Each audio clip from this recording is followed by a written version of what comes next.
But this does have more power than the RadRover 5. I can say that. But it says, here's the interesting thing. It says it's a 750 watt motor. The way motors work is, well, first of all, look right here. Their wattage output right now is 750 watts, and I'm going up a very steep hill. So this will be maximum output. The way motors work is you have a nominal, meaning the minimum wattage. Hence, you say it's a 500 watt motor, and it's gonna have like the 750 watt peak. If you say if it's a 750 watt motor, the nominal will be 750 watt, and the maximum would be like 1,000. Rad Power says that this bike has a 750 watt motor, but yet it has 750 watt peak. So it's not true. It's misleading.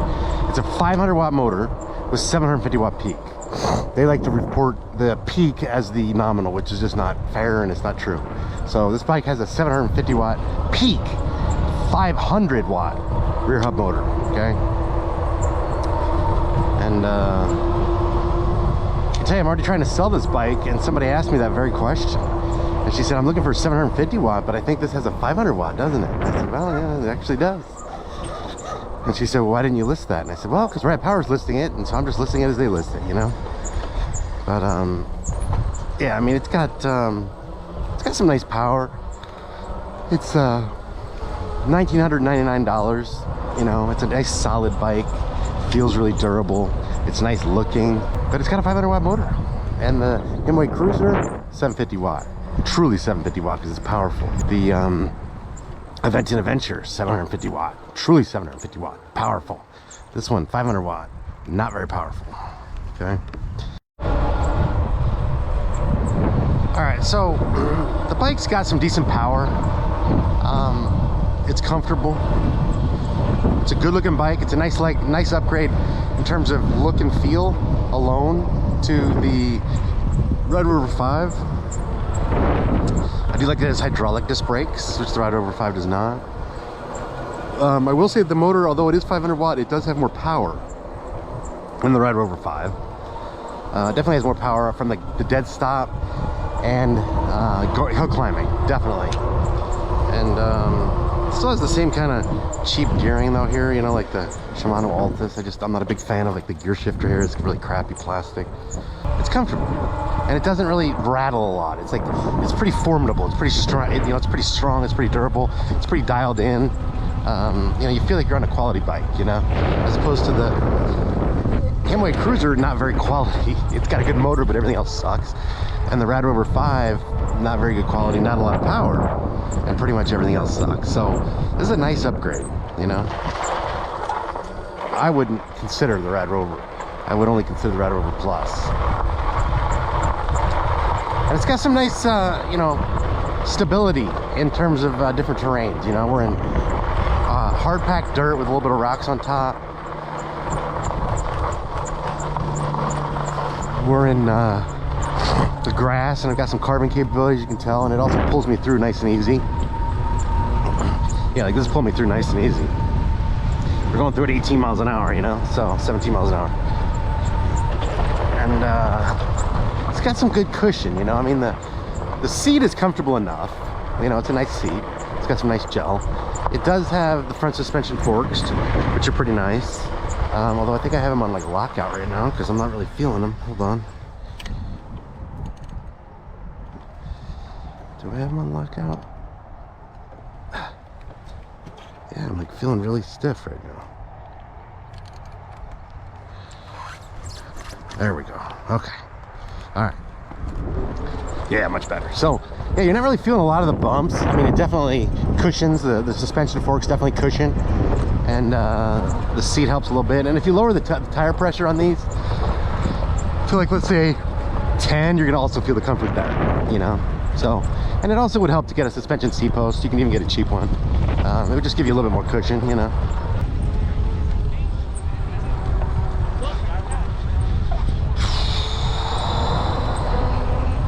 And I do have the tires at like 15 PSI, so a little bit on the lower side, but I did that because it's more comfortable.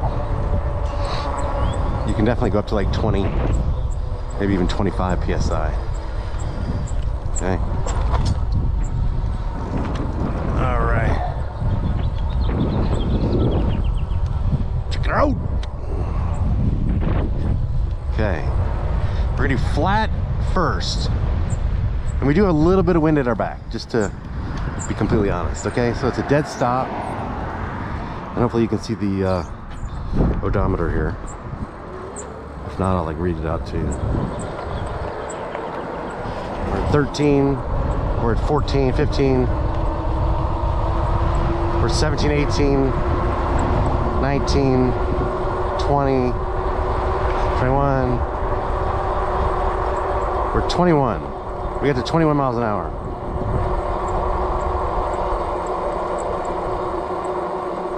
Yeah, we got to 21 miles an hour. But now, what I'm going to show you is something really cool. And I learned this from E-Bike Escape. If you... Can you see this? Okay.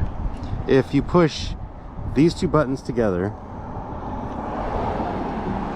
you enter this mode where you can change the from a 12-hour to 24-hour, etc., etc. You push the light button to change between the modes. You can change the time, etc. Miles per hour, kilometers per hour. The brightness, I'm actually going to put it up 1 to 5 instead of 4. You push the up arrow on the pedal assist levels to change the settings. And then if you push both of these buttons together, then you push the light button.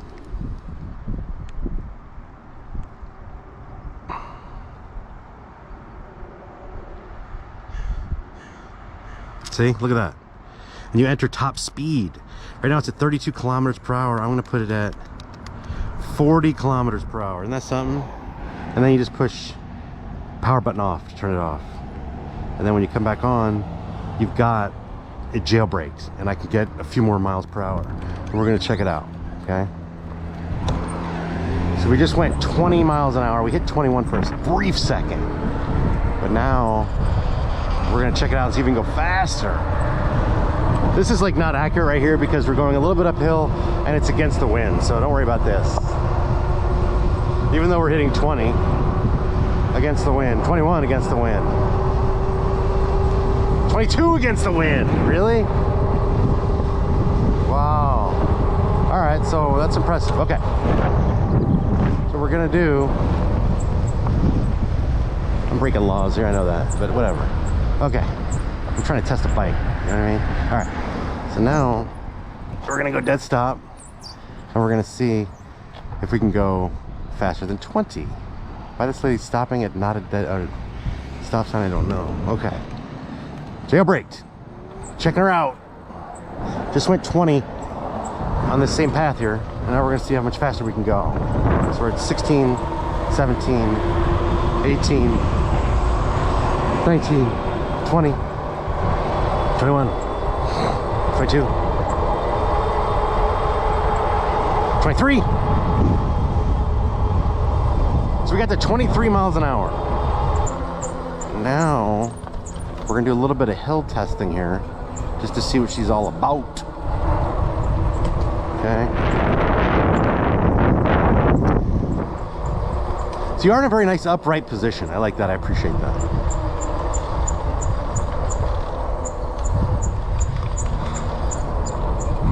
Okay. We're gonna do throttle only, and we're gonna be at a dead stop. And this is about a 6% grade. It becomes like an 8% grade in a second. This is about 4%. And now it's becoming 6%. And now it's becoming about 8%. And we're in throttle only. You can see I'm maxing out at 750 watts. Again, if this was 750 watt battery, we'd be maxing out at about 1,000 right now. But we made it, you know? Throttle only. So, I mean, it's got some hill climbing capability. It's definitely got, you know, enough power, I think. But again, for this price point, I think it should be a little bit bigger motor. 750 watt, 1,000 peak, you know?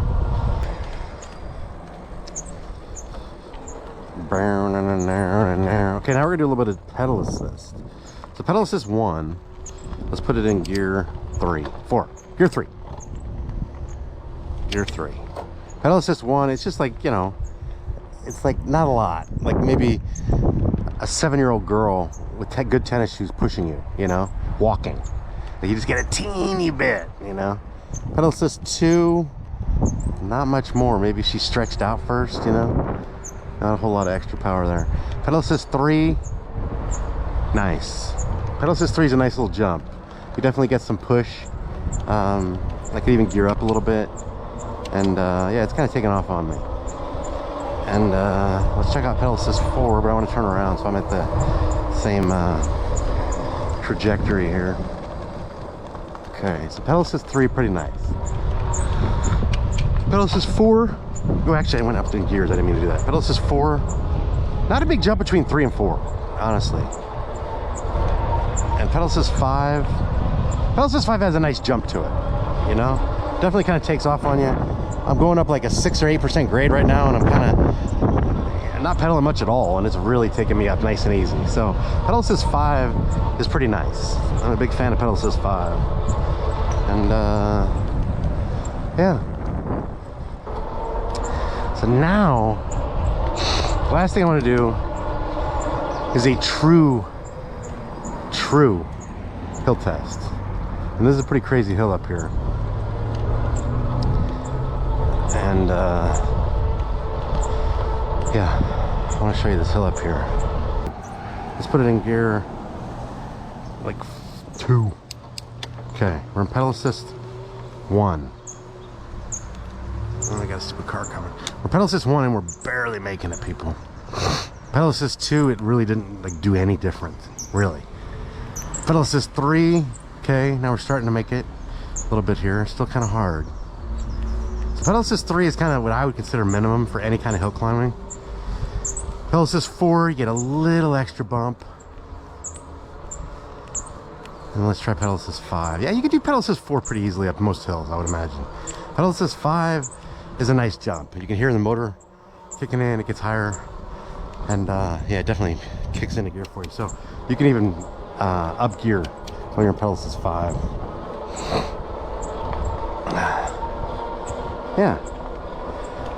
So pedal assist 5, big fan. Bikes this powerful, this big and heavy should have 52 volts at this point. So I wish this bike had 52 volts.